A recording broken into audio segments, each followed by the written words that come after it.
Dari Abu Umamah radhiyallahu anhu, beliau berkata, Rasulullah SAW pernah diberitahu tentang dua orang. Seorang abid, ahli ibadah, cinta sekali dengan ibadah tapi nggak punya ilmu.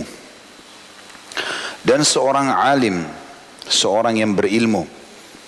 Bagaimana perbedaannya? Apakah sama derajatnya? Maka Nabi SAW bersabda, Fadlul alimi ala al-abidi kafadli ala adnakum.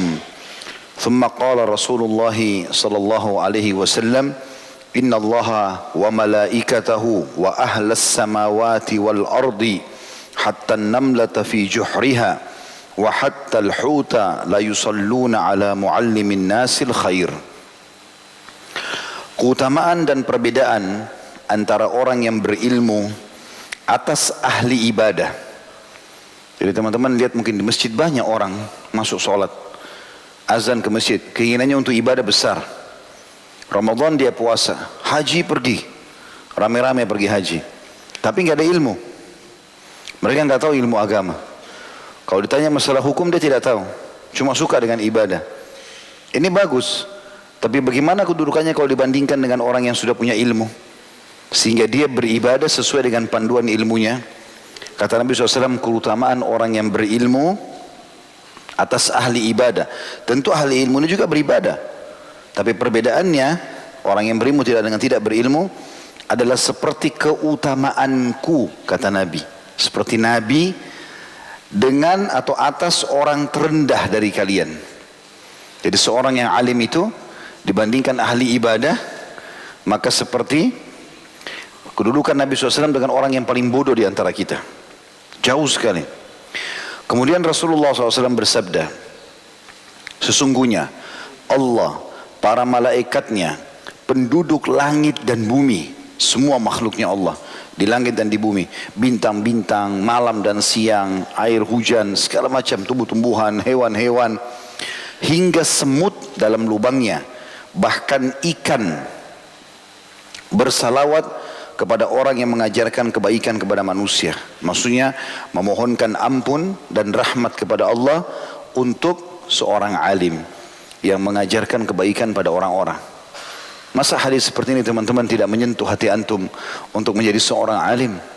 Seluruh makhluknya Allah memohon ampun dan rahmat buat kita. Dan ilmu itu nikmat. Nikmatnya luar biasa. Kalau antum sudah menjadikan ini sebagai sebuah kebutuhan, maka kita rasanya ketagihan. Baca buku itu seperti tidak ingin tutup sampai selesai. Mendengarkan ceramah itu rasanya penasaran kalau nggak habis, penasaran kalau nggak dilanjutkan.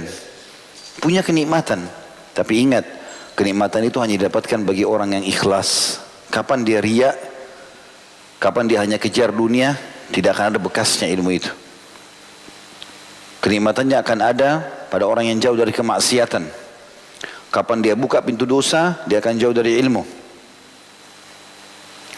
Hadis ini diriwayatkan oleh Tirmidzi dan beliau mengatakan hadis ini hasan sahih. Tirmidzi menyebutkan di nomor 2685. Hadis ini teman-teman luar biasa gitu. Bagaimana Nabi SAW memberikan perumpamaan seorang yang alim dari umatnya dibandingkan dengan ahli ibadah tapi nggak punya ilmu. Tidak pernah tinggalin sholat malam, tidak pernah tinggalin puasa, bolak-balik umroh dan haji, tapi nggak ada ilmunya.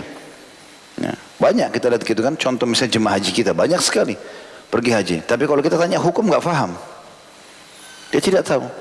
Pergi haji, makanya masih banyak pelanggaran-pelanggaran yang terjadi. Bahkan banyak di antara mereka tidak tahu rukun-rukun haji itu sendiri. Berapa banyak masjid kita dipenuhi oleh orang, apakah semua tahu tentang hal-hal yang membatalkan sholat? Atau tata cara sholat yang benar? Safnya, gerakannya, bacaannya.